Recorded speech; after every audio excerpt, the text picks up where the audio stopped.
Everyone. Exam में पूछा जाता है primary data and secondary data के बीच का डिफरेंस क्या होता है।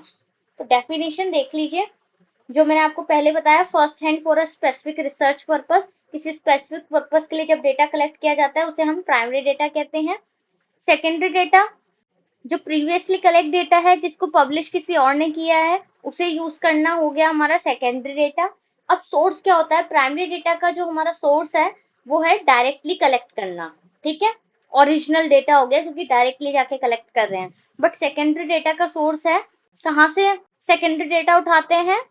एग्जिस्टिंग रिकॉर्ड्स, जो पहले से रिकॉर्ड्स हैं, जो पब्लिकेशंस में हैं, जो डेटाबेसेस हैं, रिसर्च स्टडीज हैं, पुरानी जो भी हमारी स्टडीज हैं, डेटा हैं, उन सब में से हम सेकेंडरी डेटा को कलेक्ट कर लेते हैं, तो वो उसके इंपॉर्टेंट सोर्सेज हैं। क्लियर?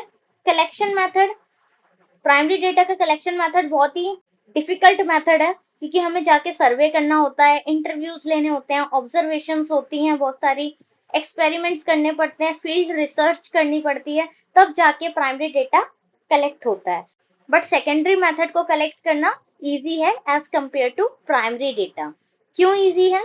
क्योंकि इसमें लिटरेचर रिव्यू, डेटाबेस सर्चेस, जो पहले से डेटा है उन सब में से ही डेटा उठा के काम हो जाता है, ठीक है। जो गवर्नमेंट और ऑर्गेनाइजेशन की रिपोर्ट्स हैं, लाइक बजट रिलेटेड रिपोर्ट्स हैं, उससे रिलेटेड कोई काम करना हो, या हिस्टोरिकल रिकॉर्ड्स हैं उससे रिलेटेड कोई काम करना हो, तो प्रीवियस जो भी हमारा डेटा होता है उसको यूज करके सेकेंडरी डेटा अपना काम कर लेता है। तो उसके कलेक्शन का कोई मेथड है ही नहीं क्योंकि वो पुरानी चीजों से ही, जो भी पुराने डेटा हैं गवर्नमेंट के, हिस्टोरिकल रिकॉर्ड्स या लिटरेचर रिव्यू, उन सबको उठा के अपना काम कर लेता है, ठीक है।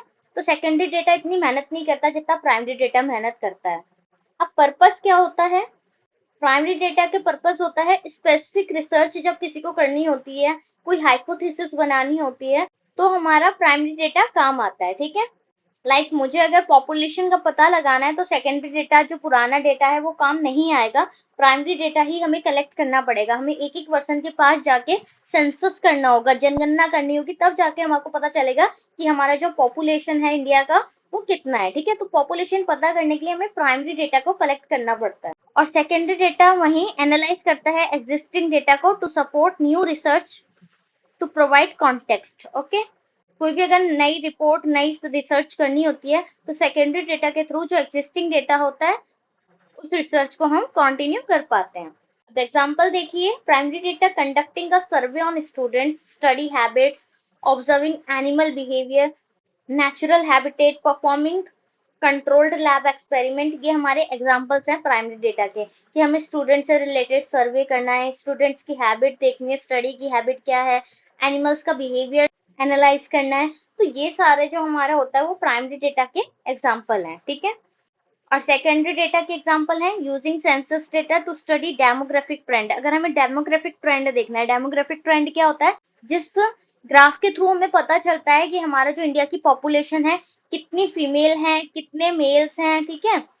तो एज एंड सेक्स रिलेटेड जो भी इंफॉर्मेशन होती है, यानी कि डेमोग्राफिक ट्रेंड जो होता है, कितनी फीमेल और कितने मेल्स, वो सब हमारे को पता चलता है जो पुराना सेंसस होता है उसको यूज करके। यानी कि अगर 2020 का है तो उस 2020 के डेटा को यूज करके हम स्टडी कर सकते हैं हमारे डेमोग्राफिक ट्रेंड की। Okay, reviewing public research articles, literature review, historical economic data, वो सब हमारे एग्जाम्पल हो जाते हैं सेकेंडरी डेटा के। तो चैनल पर नए हो तो प्लीज चैनल को सब्सक्राइब कर लीजिए, बेल आइकन प्रेस कर लीजिए ताकि जितने भी आने वाले सभी नोटिफिकेशन है वो आपको इजीली अवेलेबल हो जाए, ठीक है। तो इसी तरह पढ़ेंगे और करेंगे अपने टारगेट को अचीव।